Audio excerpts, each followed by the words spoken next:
আমি মনে করছিলাম স্বরাষ্ট্র মন্ত্রণালয় সংক্রান্ত এখানে ছাঁটাই প্রস্তাব যতজন দিয়েছে ততজনই আলাপ করবেন, আলোচনা করবেন। তিনজনের মধ্যে দুইজনই দিয়েছে।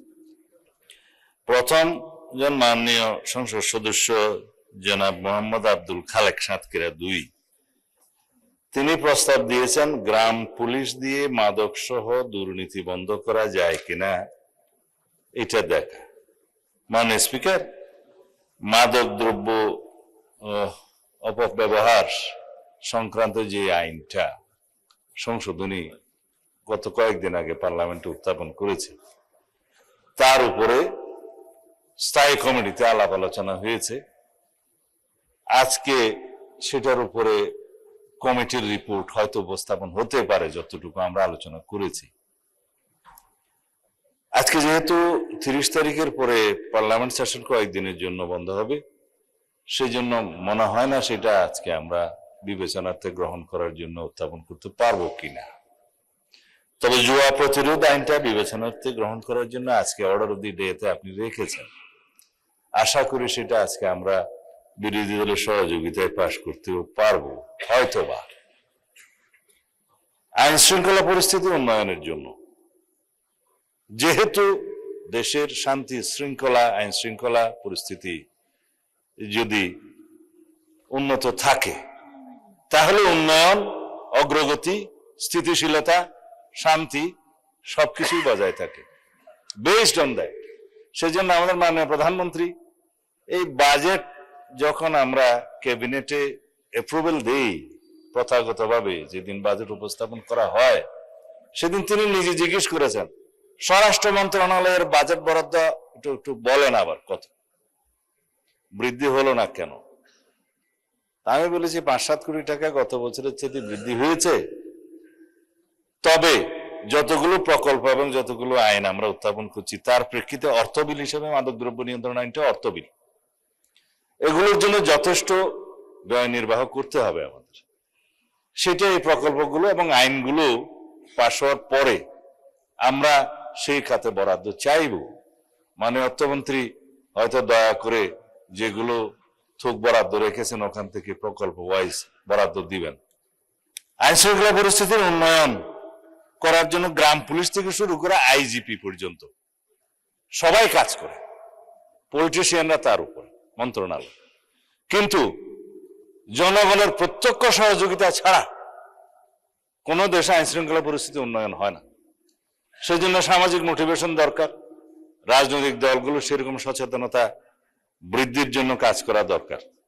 আমরা সংসদে যেভাবে সবাই আলোচনার মাধ্যমে কোঅপারেশনটা পাচ্ছি, আশা করি আপনারা সবাই সংসদের বাইরেও আইন শৃঙ্খলা পরিস্থিতি উন্নয়নের জন্য সেই কোঅপারেশনটা বজায় রাখবেন। সুতরাং জনাব আব্দুল খালেকের বক্তব্যের প্রেক্ষিতে আমি তাকে ধন্যবাদ দিতে চাই যে তিনি সেই গুরুত্বটা অনুধাবন করেছেন। গ্রাম পুলিশ থেকে শুরু করে সর্বস্তরের মানুষ এবং শৃঙ্খলা বাহিনী সবাই মাদক সহ দুর্নীতি এবং জুয়া ইত্যাদি সামাজিক অপরাধগুলো দমনে কার্যকর ব্যবস্থা গ্রহণ করবেন, সহযোগিতা করবেন। মাননীয় সদস্য জনাব রুমিন ফরহানা, এখানে জনাব বলে ফেললাম, তো জেনারেল ক্লজেস অ্যাক্ট অনুসারে আর কি, সি ইনক্লুডস কি লয়ারদের ভাষায় আর কি। আমি মাননীয় সদস্য সিনিয়র অ্যাডভোকেট জনাব জায়নুল আবেদিনের সাথে একটু ডিফার করতে চাই। পার্লামেন্টের এই হাউসে বাইরের কোনো বিধিবিধান চলে না, এটা রুলস অফ প্রসিডিউর অনুসারে চলে। এটা সংবিধানে হাউসকে সেই ক্ষমতা দেয়া হয়েছে রুলস অফ প্রসিডিউর প্রণয়নের জন্য। এইখানে নিষেধাজ্ঞা দেয়া নাই যে কোন পোশাক পরিহিত অবস্থায় এখানে ঢুকা যাবে না বা ঢুকা যাবে। তো সুতরাং তার এভরি লিবার্টি আছে সেই ড্রেসটা বা ইয়েটা পরার জন্য। হ্যাঁ, সুপ্রিম কোর্ট জুডিশিয়ারিতে তার নিজের মতো করে রুলস প্রণয়নের অধিকার আছে, সেটা ওখানে থাকবে। But the separation of power theory অনুসারে লেজিসলেচার এবং জুডিশিয়ারি একটা আরেকটাকে ওভারল্যাপিং বা কোনো ডিকটেট করতে পারে না। তাই আমি প্র্যাকটিসিং লয়ার না, সেই জন্য আমি বোধহয় একটু জুরিসডিকশন ক্রস করে ফেললাম আর কি। সুবন পোশাক পরাটা গেল, এটা অতীব সুবন পোশাক। ব্যারিস্টার রুমিন ফরহানা মুগ্ধ হয়ে আমার বক্তব্য শুনেন, আমি খুব কৃতার্থ হলাম। আমি আরো কৃতার্থ হতাম, একটু পরে বলতেছি। গত পরশু দেশের আইন শৃঙ্খলা পরিস্থিতি যেভাবে উন্নত হয়েছে সেটা ডাটা সহ, ক্রাইম রিপোর্ট সহ, খাতোয়ারি বর্ণনা এখানে দিয়েছিলাম। সম্ভবত আমার ওই মুগ্ধকর বক্তব্যটা আপনি সেদিন হয়তো শুনতে পারেন, হতে পারে। তার মধ্যে ঐতিহাসিকভাবে বিগত 10-15 বছর, স্পেশালি 2025 এর রেফারেন্স সহ আমি ডাটাগুলো উল্লেখ করেছিলাম। ইন শর্ট, দ্যাট খুনের চিত্র এই, ধর্ষণের চিত্র এই, নারী ও শিশু নির্যাতনের চিত্র এই, ডাকাতির এই সংখ্যা হিসেবে দিয়েছিলাম মাসওয়ারি। তাতে করে ঐতিহাসিকভাবে এই বর্তমান সরকারের দায়িত্বে আসার পর থেকে এই পর্যন্ত সমস্ত ডাটায় আমরা ঐতিহাসিকভাবে এগিয়ে আছি, মানে উন্নত আছে।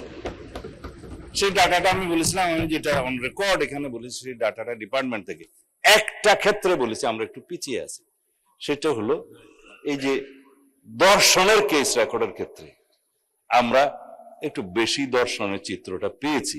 তার একটা কারণ আছে, আগে ধর্ষিতারা রেকর্ড করতে যেত না থানায়, বা পারত না, সামাজিক বা রাজনৈতিক বিভিন্ন হস্তক্ষেপের কারণে।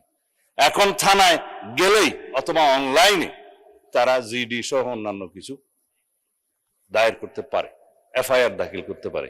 এখানে কোনো ইন্টারফিয়ারেন্স নাই, যার কারণে নাম্বারটা একটু ইনক্রিজ হয়েছে। তবে সুখের কথা হলো, ধর্ষণ যেখানেই হোক, শিশু হোক, নারী হোক, যে অবস্থাতে হোক, আমরা তাৎক্ষণিকভাবে সেটা পুলিশ ডিপার্টমেন্ট অ্যারেস্ট সহ চার্জশিট প্রদানের জন্য এবং মামলায় সহযোগিতা করার জন্য সাক্ষী উপস্থাপন সহ ট্রায়ালের সমস্ত ক্ষেত্রে একটা বৈপ্লবিক পরিবর্তন দেখতে পেয়েছি।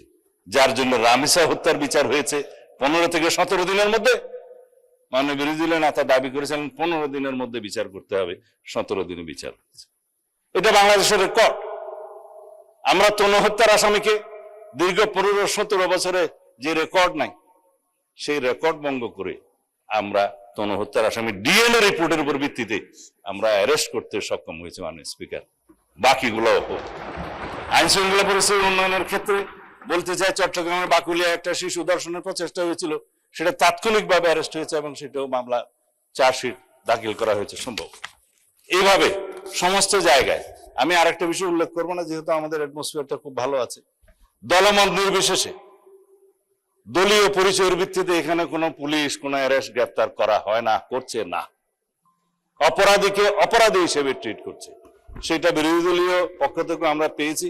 যদি তাদেরও কোনো নেতা কর্মী বিভিন্ন অপরাধে জড়িত হয়, তারা সাথে সাথে ডিসিপ্লিনারি অ্যাকশন নিচ্ছে, সেটা অ্যাপ্রিসিয়েট করি, ধন্যবাদ।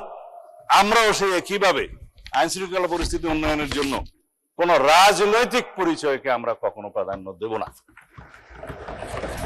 সুতরাং এই একটা ক্ষেত্র ব্যতীত বাকি সমস্ত ক্ষেত্রে আমরা বৈপ্লবিক পরিবর্তন না আনলেও দৃশ্যমান পরিবর্তন আনতে সক্ষম হয়েছে। মাননীয় স্পিকার, আইন শৃঙ্খলা পরিস্থিতি উন্নয়নের জন্য যেটা আমরা 2টা আইন এনেছি, যেটা মাদকের ভয়াল থাবা থেকে আমাদের এই জাতিকে রক্ষা করতে হবে, জুয়ার প্রতিরোধ গতি থেকে এই জাতিকে থামাতে হবে, আমাদের যুব সমাজকে রক্ষা করতে হবে।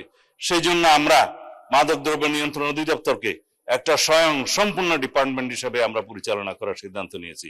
এখানে ডগ স্কোয়াড দেওয়া হবে, তাদের লোকজনকে অস্ত্র সহ প্রশিক্ষণ দেওয়া হবে এবং তাদের জন্য হাজতখানার ব্যবস্থা করা হয়েছে আসামিদেরকে মধ্যবর্তী সময় রাখার জন্য, এবং ল্যাবরেটরির ব্যবস্থা করা হচ্ছে সমস্ত ডিস্ট্রিক্টে, যাতে মাদক দ্রব্য ল্যাবরেটরিতে টেস্ট করে সেটা কোর্টের রিপোর্ট অনুসারে দিতে পারে সেটা মাদক দ্রব্য কিনা। এই সমস্ত বিষয়গুলো আমাদেরকে একটু সময় নিয়ে, ব্যয় নিয়ে, স্ট্রাকচার গুলো দাঁড় করিয়ে তারপরে আমাদেরকে যেতে হবে। তাদেরকে অত্যাধুনিক অস্ত্র দেওয়া হচ্ছে, কারণ মাদক যারা ব্যবসা করে, চোরাচালান করে সীমান্তে বিভিন্ন জায়গায়, তাদের কাছে সশস্ত্র গ্রুপ আছে। আমাদের নিরস্ত্র মাদক দ্রব্যের যে কর্মচারীরা, কর্মকর্তারা, তাদেরকে বিনা হাতে কোনো ডাল তলোয়ার ছাড়া যেতে পারে না। তাদেরকে এইভাবে সশস্ত্র ওয়েল ইকুইপ করা হচ্ছে। আধুনিক টেকনোলজি সম্পন্ন সমস্ত মেশিনারিজ, ইকুইপমেন্ট স্থাপন করা হচ্ছে। জুয়ার ক্ষেত্রেও অনলাইন এবং অফলাইন এবং বিভিন্ন ডিজিটাল প্ল্যাটফর্ম, সাইবার স্পেসে যে সমস্ত অপরাধ হচ্ছে, সেগুলো অ্যাড্রেস করার জন্য সেরকম প্রযুক্তি সম্পন্ন লোকবল এবং মেশিনারি সেগুলোর ব্যবস্থা করা হচ্ছে। এতদিন কিভাবে রাষ্ট্র চলেছে এই সমস্ত এগুলো অ্যাড্রেস না করে, সেটা আমার কাছে অবাক লাগে মাননীয় স্পিকার। পৃথিবী কোথায় গেছে? আর আমরা 1867 সনের জুয়া নিয়ন্ত্রণ আইনের উপর দিয়ে আমরা ছিলাম। এখন জুয়া নিয়ন্ত্রণ এই প্রতিরোধ আইন, যেটা ব্যাটিং টেটিং এগুলো সব প্রতিরোধ করা হবে 2026 সালের মডার্ন আইন অনুসারে। আশা করি আপনারা সহযোগিতা করবেন। বক্তৃতাটা একটু লম্বা হয়ে গেছে মাননীয় স্পিকার। আমি এই ছাঁটাই প্রস্তাবগুলো, প্রতীকী ছাঁটাই প্রস্তাবগুলো গ্রহণ করতে পারছি না বলে দুঃখিত।